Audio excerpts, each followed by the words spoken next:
നമസ്തേ, സ്വാഗതം ബീറ്റോൺ ഓർഗാനിക്സിൻ്റെ 133ാമത് എപ്പിസോഡിലേക്ക്.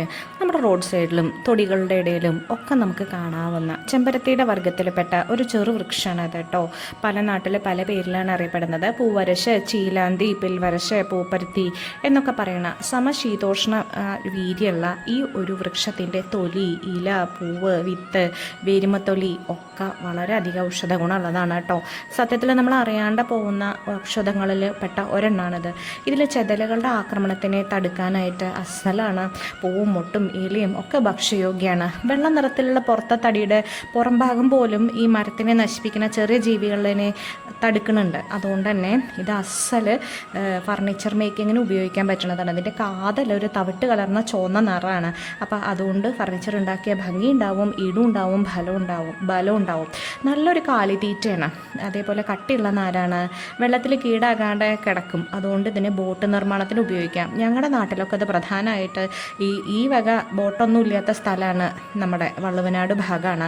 അപ്പോൾ കുമ്മായം പൂശാനാണ് എടുക്കുക. അതെങ്ങനെയാണെന്ന് വെച്ച് കഴിഞ്ഞാൽ ഈ ചുണ്ണാമ്പുകല്ലൊക്കെ വാങ്ങിയിട്ട് വെള്ളത്തിലിട്ടിട്ട് നീറ്റൊക്കെ വെള്ളത്തിലിട്ടിട്ട് അത് കുമ്മായം പൂശാനായിട്ട് എടുക്കുമ്പോൾ ഇതിൻ്റെ ഒരു തണ്ടെടുത്ത് ചതച്ചത് ബ്രഷ് പോലെ ആക്കിയിട്ട് അത് ഉപയോഗിക്കും.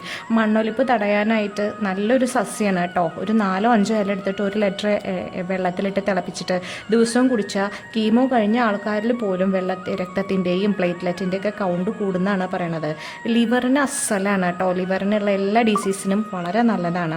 ഫർണിച്ചർ ഉണ്ടാക്കാൻ പറ്റുമെന്ന് നേരത്തെ പറഞ്ഞല്ലോ. അതേപോലെ ഈ ചീലാന്തിയുടെ ഇട വെച്ചിട്ട് ഇടിയപ്പം, അട, ഇഡലിയൊക്കെ ഉണ്ടാക്കും. നല്ല ടേസ്റ്റുമാണ്, ഔഷധ ഗുണം ഉണ്ടാവുകയും ചെയ്യും. പ്രസവിച്ച് കിടക്കുന്ന സ്ത്രീകളുടെ ഭക്ഷണത്തിൽ അരിയും ഈ ചീലാന്തിയുടെ ഇലയും അരച്ചിട്ട് അതിൽ കരിപ്പട്ടി ചേർത്ത് കൊടുക്കും. പ്രസവരക്ഷയ്ക്കുള്ളൊരു മരുന്ന് എന്നുള്ളൊരു നിലയിൽ രക്തം ശുദ്ധീകരിക്കുന്നുണ്ട്, രക്തസ്രാവം തടയുന്നുണ്ട്. അതേപോലെ ഒരുതരം എല്ലാ ത്വക്ക് രോഗങ്ങൾക്കും ചൊറി, ചെരങ്ങ്, സോറിയാസിസ്, സ്കാബി, അതേപോലെ പുഴുക്കടി, വെള്ളപ്പാണ്ട്, കുഷ്ഠം എല്ലാറ്റിനും ശമിപ്പിക്കാനുള്ളൊരു പ്രത്യേക ഔഷധ ഗുണമുണ്ട് കേട്ടോ. ക്ഷതം, മുറിവുകൾ, വ്രണം, വീക്കം, പ്രമേഹം, വയറിളക്കം, വെള്ളപ്പോക്ക്, കരൾ രോഗങ്ങൾ, ശരീരം ചുട്ടുപുകച്ചിൽ, മൂത്രനാളിയിലെ അണുബാധ, ഇതിനൊക്കെ വളരെ നല്ലൊരു പരിഹാരമാണ്. ഇതിനൊരു അണുനാശക ശക്തി ഉണ്ടാവുകൊണ്ടാണ് ഇതൊക്കെ വളരെ പെട്ടെന്ന് നടക്കുന്നത്. ഈ പൂവരശിൻ്റെ തോല് കഷായം വെച്ചിട്ട് എണ്ണ കാച്ചിട്ടും ത്വക്ക് രോഗങ്ങൾക്ക് ഉപയോഗിക്കും. അതേപോലെ ഇതിൻ്റെ ഇലയും അരിയും കരിപ്പട്ടിയും കൂടിയും ചേർത്തിട്ട് പ്രസവ ശുശ്രൂഷയ്ക്ക് ഉപയോഗിക്കും. പൂവരശിൻ്റെ ഇലം കായ മുറിക്കുമ്പോഴേ പശ പോലൊരു ദ്രാവകം അങ്ങനെ വരും. അത് എല്ലാ ത്വക്ക് രോഗങ്ങൾക്കും, കരപ്പനായാൽ പോലും അത് മുകളിൽ പുരട്ടാനായിട്ട് ഉപയോഗിക്കും. മാസമുറ കൃത്യമല്ലാത്ത സ്ത്രീകൾക്ക് ഇതിൻ്റെ ഇല ഇട്ട് തിളപ്പിച്ച വെള്ളം കഴിക്കും.